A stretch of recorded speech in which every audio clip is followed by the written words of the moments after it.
conclusion of the season, just firstly, give me your overall assessment of how you've pictured the whole season. Inconsistent, if I'm honest. Obviously, I can only talk about from the time that I've been here in the building. Got off to a really good start in terms of points on the board and wins, especially, and obviously looking at the stats when I came in, we don't score, so we were starting to score some goals, and then we got ourselves from sort of struggling to within striking distance of the playoffs a little bit, which, the truth be told, is the target I set them from the minute I first met them when we had a chat in the classroom at the Hayes. I set them the target of getting slowly but surely up the table to get in the playoffs. We got to a position to strike, and then we fell off a cliff. To a certain extent, we got beat. I think it started at Bedford, where the 94th minute penalty, which was a disgraceful decision, and we lose 1-0.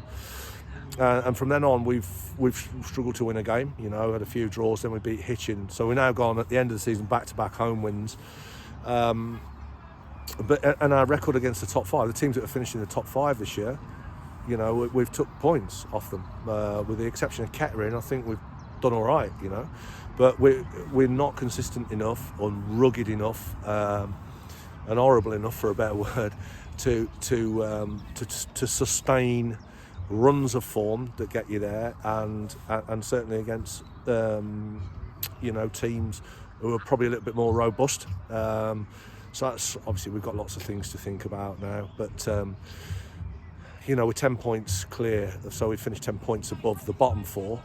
But you know, I've got ambition. Obviously, the club, I'm sure, they've got ambition. So we've got to consider how we go about it now for next year. Obviously, I think I've told you before, we've had a few meetings about recruitment. There's another one on Thursday, and that'll be ongoing over the summer. As we know, you've documented that we've spoken to a few of the lads, who some have committed and some are thinking about it, etc., etc. So, you know, there'll be evolution, if you like, over the summer, I'm sure, and there has to be. I mean, I think that's healthy that some new blood comes into the building and some leave, because in the end, you know, we finished 13th. Is it 12th or 13th? I've just had a quick look. I think it's 13th. 13th. So, you know, in the end, so we're just 2 places below the middle of the division. So, you know, we need to do better. And you know, hopefully we will next year. I suppose the only slight disappointment is that you've spoke about how you've competed with the top teams, but then sort of haven't backed it up with the bottom ones. Is that your overriding emotion or feeling? Yeah, well, obviously, clearly, if we're sort of doing all right against those top teams, then for us to finish 13th, we're chucking points. Well, listen, even today's game is an absolute, in a nutshell, this season. We are so heavily on top in the first half an hour, and we're creating chance after chance and getting into incredible areas to put the game to bed, and not converting. Their first entry, I think, into our final third, they score. It's like beyond belief. Then we equalise through Shay, who was outstanding, and then right on half time we win a corner kick, put it in. 2 seconds later, they're clean through, and Ronnie has to block a lad 1v1 to come in maybe 2-1 down. It's like, and that has happened so often, you know, get counter-attack from our own set pieces, all these things that have to be absolutely nailed down, and that's not through the want of not doing it, it just isn't happening. So I have to say, well, all right, if that's not happening, then I've got to get people in where it will happen, because, you know, when you're winning a set piece, I want to be a huge threat from them. What I don't want to be doing is letting the first header go out and the second and clearance, because we're not locked out on the edge of the box, go past us. All of a sudden we're running 2v2 back towards our own goal and look like we're going to concede. So I thought today's game, we ended up winning it, but with due respect, we should be scoring. The chances we're creating, 5 or 6, even straight after half time, corner kick, it's bouncing around on the line and no one sticks their foot through it to score. You know, so there's lots to think about, but they've gone back to back, as I say, at home at the end of the season, so that gives us a little bit of something to you know, as a bit of momentum for next season when we come back. But I would say our home form as well has been pretty strong here, and we've had a lot of results here, more so than on the road. So we've got to look at how we're going to supplement the points we get at home, away from home. There's lots and lots of things to think about, but I think in the end, I mean, I was looking at it only from my own angle, from the Redditch and here. I think 60-something points from, you know, in between the games I played there and there. So that's not far off a playoff. So I'm looking for us as a club to, we're going to need mid-60s to get around the playoffs next year, and that's going along at what, 1.7 a game. So we'll need to be looking at that sort of return. And as you've already touched on, you now got a summer to sort of reflect and build for next season. So what? I don't want to. Obviously, you can't give too much away just yet because you haven't obviously had the discussions or whatever. But does that now give you a period just to settle down and just relax and sort of get your plans together with your management team around you as well? Yeah, I mean, it'll be more so with the board, with the chair, with Richard and with Mark Fogarty. I mean, obviously there's a finite budget, and so you've got to get players in, a squad of players in, on or under that budget, and it's not easy, so it's much easier if you're a Kettering or whatever, and you've got you can just go wallop 900, a grand, whatever it is. We ain't in that ballpark at all, so we've got to make sure that we cut our cloth accordingly, and we're creative. Now we can offer AM training, we offer really good facility, the lads have their breakfast, they're well looked after, good coaches, good coaching on a daily basis when we're in.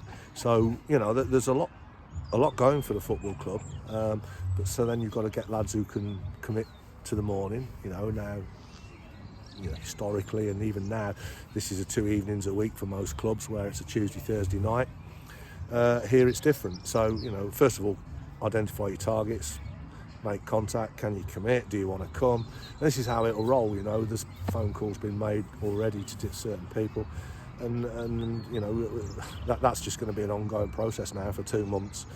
But at least we've got what we didn't happen last year, I believe, is that we managed this year to keep a core of what I've seen as lads have really gone to the well for the football club physically, who are determined and want to put their foot in and run around, do the basics of football, and quite a few of those have committed. So that's a good start. Whereas last year, I think what happened is that everyone went away, no one had committed. Then all of a sudden you're starting from fresh, and it's not easy because even in our league, there's probably 10 clubs in a 20-mile radius of here at Lyme Meadow, all fishing in the same pond, some with more money, some with less, and so you've got to be creative and hope that people want to come and buy into your philosophy and buy into the way the football club's run.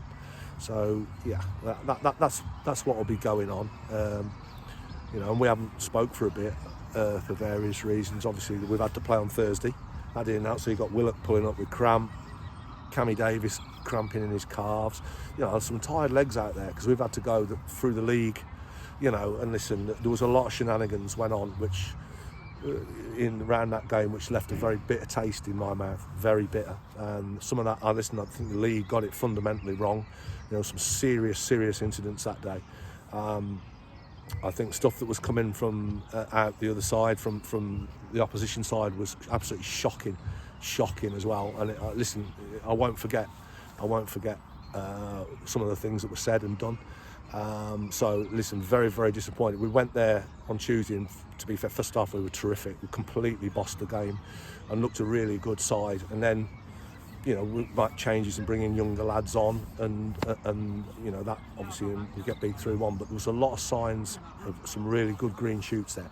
So, as you say, lots to think about, lots to reflect on. I'd like to thank the support, if I could. Obviously we've got the Player of the Year due in a minute, but listen, they've been brilliant here and on the road, but they back us here. There's never any negativity, no one's piping up, it's always positive behind me, behind the team, absolutely first class. I really enjoy coming here to watch my team play and to be with the fans. And I'd thank the players, I'd like to thank my staff, and I'd like to thank the board of directors as well. So I think as a football club, we've since I came in, we've gelled in together, worked really, really hard to obviously keep us heads above water and get back to level with the water, because we were struggling a little bit, obviously. And let's hope now we can use that positivity and kick on for next season,